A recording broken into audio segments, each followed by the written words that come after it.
ಮೇಲೆ ಉಪಸ್ಥಿತಿರುವ ಎಲ್ಲ ಗಣ್ಯರಿಗೂ ಹೃದಯಪೂರ್ವಕ ನಮಸ್ಕಾರಗಳು ತಿಳಿಸ್ತಾ ವೇದಿಕೆ ಮುಂಭಾಗದಲ್ಲಿರುವ ಎಲ್ಲ ವಿದ್ಯಾರ್ಥಿಗಳಿಗೂ ಹೃದಯಪೂರ್ವಕ ನಮಸ್ಕಾರಗಳು ತಿಳಿಸ್ತೀನಿ. ಮೊದಲನೇದಾಗಿ ನವೆಂಬರ್ 1 ಈ ನವೆಂಬರ್ ತಿಂಗಳು ಕನ್ನಡ ರಾಜ್ಯೋತ್ಸವದ ತಿಂಗಳು. ಎಲ್ಲರಿಗೂ ಕನ್ನಡ ರಾಜ್ಯೋತ್ಸವದ ಆರ್ಥಿಕ ಶುಭಕಾಮನೆಗಳು.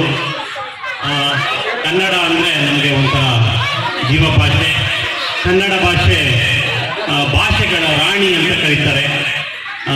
ಈ ಮುಂದೆ ಕೂತಿರೋ ಮಕ್ಕಳು ಇಂದಿನ ಮಕ್ಕಳೇ ಮುಂದಿನ ಪ್ರಜೆಗಳಂತಾರೆ.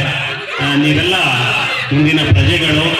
ಹಾಗಾಗಿ ಒಂದು ಸಭೆಯ ಶಿಸ್ತನ್ನು ಕಾಪಾಡಬೇಕಂತ ಕೇಳ್ಕೊಂತ ಈ ಭಾಷೆ ಕನ್ನಡ ಭಾಷೆ ನಮಗೆಲ್ಲ ಜೀವ ಭಾಷೆ ಆಗಿದೆ.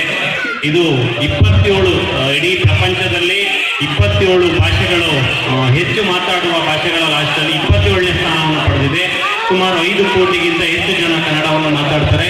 ಇದು ಕನ್ನಡ ಭಾಷೆಗಳ ರಾಣಿ ಅಂತ ಕರೀತಾರೆ. ಯಾಕೆಂದ್ರೆ ಅಷ್ಟು ಸುಂದರವಾದ ಭಾಷೆ ಇದು. ನಾವು ಏನನ್ನು ಬರಿತೀವೋ ಅದೇ ತರ ಕಾಣಿಸುತ್ತೆ. ಇಂಗ್ಲಿಷ್ ತರ ಬೇರೆ ಭಾಷೆಗಳ ತರ ಅಲ್ಲ. ರಾಮನು ಕಾಡಿಗೆ ಹೋದನು, ಕಾಡಿಗೆ ರಾಮನು ಹೋದನು, ಏನೇ ಬರೆದ್ರು ಅದೇ ತರ ಬರುತ್ತೆ. ಕನ್ನಡ ಭಾಷೆ ಅಷ್ಟು ಸುಂದರವಾದ ಭಾಷೆ. ಕನ್ನಡ ಭಾಷೆಯನ್ನ ಉಳಿಸೋದು ಬೆಳೆಸೋದು ನಿಮ್ಮೆಲ್ಲರ ಕರ್ತವ್ಯ. ನಾನು ಪ್ರವೀಣ್ ಗೌಡ ಅಂತ ಕೇಳೂರು ವಕೀಲರು, ತುಮಕೂರಿನಲ್ಲಿ ನ್ಯಾಯವಾದಿಯಾಗಿ ವಕೀಲನಾಗಿ ಕೆಲಸ ಮಾಡ್ತಾ ಇದ್ದೀನಿ.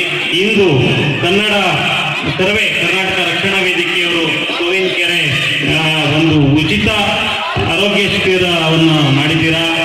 ಅಧ್ಯಕ್ಷರಾದ ರಘುನಂದನ್ ಅವರಿಗೆ ಹೃದಯಪೂರ್ವಕ ನಮಸ್ಕಾರಗಳನ್ನು ತಿಳಿಸ್ತೀನಿ.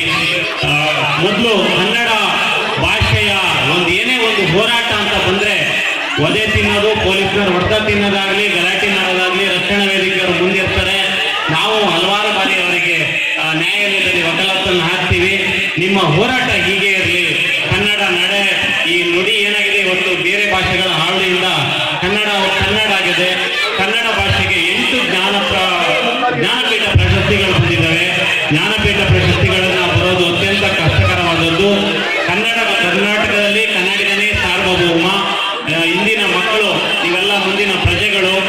ಹಿಂದಿನ ಕಾಲದಲ್ಲಿ ದಯಮಾಡಿ ಎಲ್ಲರೂ ಶಾಂತ ರೀತಿಯಿಂದ ಇರಬೇಕು. ಮಕ್ಕಳು ಹಿಂದಿನ ಮಕ್ಕಳು ಮುಂದಿನ ಪ್ರಜೆಗಳು ನೀವೆಲ್ಲ. ಯಾವತ್ತು ಹಿಂದಿನ ಕಾಲದಲ್ಲಿ ರಾಜರುಗಳು ಕತ್ತಿ ಖಡ್ಗವನ್ನು ಹಿಡಿದು ಯಾರು ಯುದ್ಧ ಮಾಡಿ ಗೆದ್ದಿದ್ದ ಅದು ಒಂದು ಕಾಲ. ಇದು ಜ್ಞಾನದ ಯುಗ. ನೀವೆಲ್ಲ ಮಕ್ಕಳು ಚೆನ್ನಾಗಿ ಓದಿ ನಿಮ್ಮ ತಂದೆ ತಾಯಿಗೆ, ನಿಮ್ಮ ಊರಿಗೆ, ನಿಮ್ಮ ಶಾಲೆಗೆ ಒಂದು ಹೆಸರನ್ನು ತರುವಂತ ಆಗಲಿ ಅಂತ ಹೇಳ್ತಾ, ನಾನು ಒಬ್ಬ ವಕೀಲನಾಗಿರೋದ್ರಿಂದ 1-2 ಕಾನೂನು ಮಾತುಗಳನ್ನು ಹೇಳ್ತೀನಿ. ಇವತ್ತು ನಿಮ್ಗೆಲ್ಲ ಗೊತ್ತಿರ್ಬೋದು, ಕಾನೂನು ನಮಗೆ ಭಾರತದ ಸಂವಿಧಾನ ಹಕ್ಕು ಮತ್ತು ಕರ್ತವ್ಯಗಳು ಎರಡನ್ನೂ ಕೊಟ್ಟಿದೆ. ಹಕ್ಕು ನಮ್ಮ ಭಾಷೆಯನ್ನು ಗೌರವಿಸಬೇಕು, ನಮ್ಮ ಬಾವುಟವನ್ನು ಗೌರವಿಸಬೇಕು, ನಮ್ಮ ದೇಶದ ರಾಷ್ಟ್ರ ಭಾಷೆ ನಮ್ಮ ಧ್ವಜವನ್ನು ಗೌರವಿಸಬೇಕು. ಹಾಗೆ ನಮಗೆ ಆದ ಕರ್ತವ್ಯಗಳಿದ್ದಾವೆ, ಅವನ್ನೆಲ್ಲ ಪಾಲನೆ ಮಾಡಬೇಕು.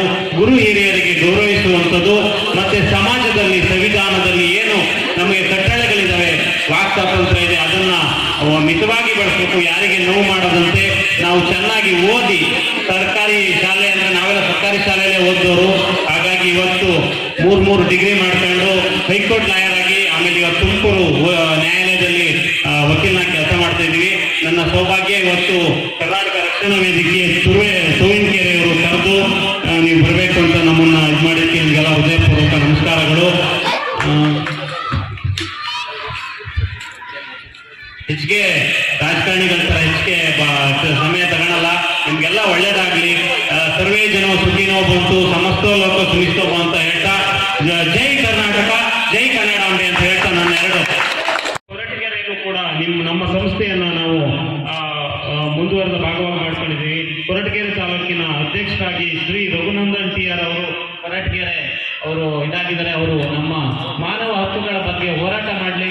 ಇವತ್ತೆಲ್ಲ ನಿಮ್ಗೆ ಗೊತ್ತಿರ್ಬೋದು, ಎಲ್ಲ ಕಡೆ ಜೀವನದ ಒಂದು ಘನತೆಯನ್ನು ಎತ್ತಿಡುವಂಥ ಸಂಸ್ಥೆ ನಮ್ಮದು. ಎಲ್ಲೇ ಅನ್ಯಾಯ ಆದರೂ ಮಾನವ ಹಕ್ಕುಗಳಿಗೆ ನಮ್ಮ ಸಂಸ್ಥೆ ಮುಂದೆ ಬರುತ್ತೆ. ಎಲ್ಲೇ ಭ್ರಷ್ಟಾಚಾರ, ಲಂಚಕ ಬೇಡಿಕೆ ಇಟ್ಟಲ್ಲಿ ನಮ್ಮ ಸಂಸ್ಥೆ ತಿಳಿಸ್ಬೋದು. ಹಾಗೆ ಬಸವರಾಜು ಆರಾಧ್ಯ ಅವರು ಗೌರವಾಧ್ಯಕ್ಷರು, ಗೋವಿಂದರಾಜ್ R ಅವರು ಉಪಾಧ್ಯಕ್ಷರು, ವಿನಯ್ S ಪ್ರಧಾನ ಕಾರ್ಯದರ್ಶಿ, ಸೈಯದ್ ಅಂಜಲ್ ಅವರು ಗೋಡನ್ಕೆರೆ ಅಧ್ಯಕ್ಷರು, ಮತ್ತೆ ಸುದರ್ಶನ್ ಅವರು ಜಂಟಿ ಕಾರ್ಯದರ್ಶಿ ಆಗಿದ್ದಾರೆ. ನಿಮಗೆಲ್ಲ ಒಳ್ಳೆಯದಾಗಲಿ. ನಮ್ಮ ರಾಷ್ಟ್ರೀಯ ಮಾನವ ಹಕ್ಕುಗಳ ತನಿಖಾ ಸಮಿತಿಯವರು ಒಳ್ಳೆ ಕೆಲಸಗಳು ಮಾಡಿ ನಮ್ಮ ಸಂಸ್ಥೆಗೆ ಒಳ್ಳೆ ಹೆಸರು ತನ್ನಿ, ಜನಕ್ಕೆ ಒಳ್ಳೆಯದಾಗಿ ಲೋಕೋಪಯೋಗಿ ಆಗಲಿ ಅಂತ ಕೇಳ್ಕೊಂತೀನಿ. ಎಲ್ಲರಿಗೂ ಒಳ್ಳೆಯದಾಗಲಿ. ಜೈ ಭುವನೇಶ್ವರಿ, ಜೈ ಕನ್ನಡ. ನಮಸ್ಕಾರ.